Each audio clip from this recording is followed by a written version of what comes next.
Good morning. Thank you for joining me for another 5 good minutes with the Word. I'm Barry Bryson, and we're continuing our study of Esther. And today, the Jews will establish a permanent feast to celebrate the day when they defended themselves. The book of Esther is one of the megaloth, one of the 5 books that are read on particular feast days.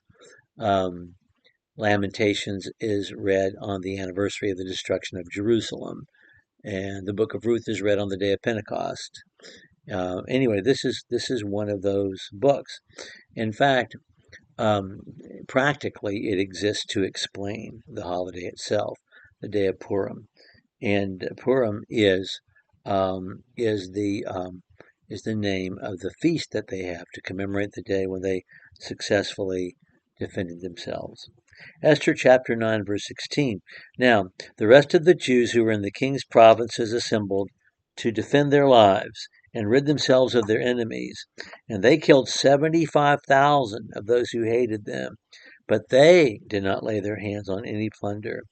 This was done on the 13th day of the month of Adar. On the 14th day they rested and made it a day of feasting and rejoicing. And the Jews who were in Susa assembled on the 13th and the 14th of the same month, and they rested on the 15th day and made it a day of feasting and rejoicing. Therefore, the Jews in the rural areas who live in rural towns make the 14th day of the month Adar a holiday for rejoicing and feasting and sending portions of food to one another.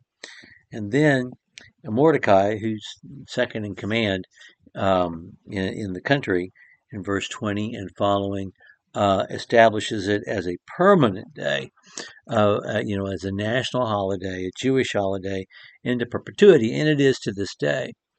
Um, so it was established. These days were to be remembered and celebrated throughout every generation, every family, every province, and every city. And these days of Purim were not to fail among the Jews, or their memory fade from their descendants, and they have not. I think it's important to notice how they chose to celebrate Purim. God has not ordered them to celebrate Purim. Then again, God doesn't make an appearance in the book. So maybe he gave that indication and we're not told. I don't know, because he hasn't ceased to be, or to be the shaper of all the events. Just because he is not identified as present, we know he is. But I think it's important to notice how they celebrate the day. They don't celebrate the day with military parades. They don't celebrate the day with some sort of demonstration of arms. They don't celebrate the day with any kind of a victory or triumphal parade. It's a Thanksgiving kind of a day. It's a day of eating where people gather together to eat together and to give each other food, to give each other gifts of food. And I think that in itself says a great deal about the way the Jews saw this day, not as a day of vengeance, but as a day of deliverance, as a day when they came this close to genocide. God provided, and they were able to defend themselves, to rid themselves of their enemies, and to continue to thrive. Let's not forget who some of these Jews in the provinces were. They were the Jews back in Jerusalem, rebuilding the temple, rebuilding the city walls.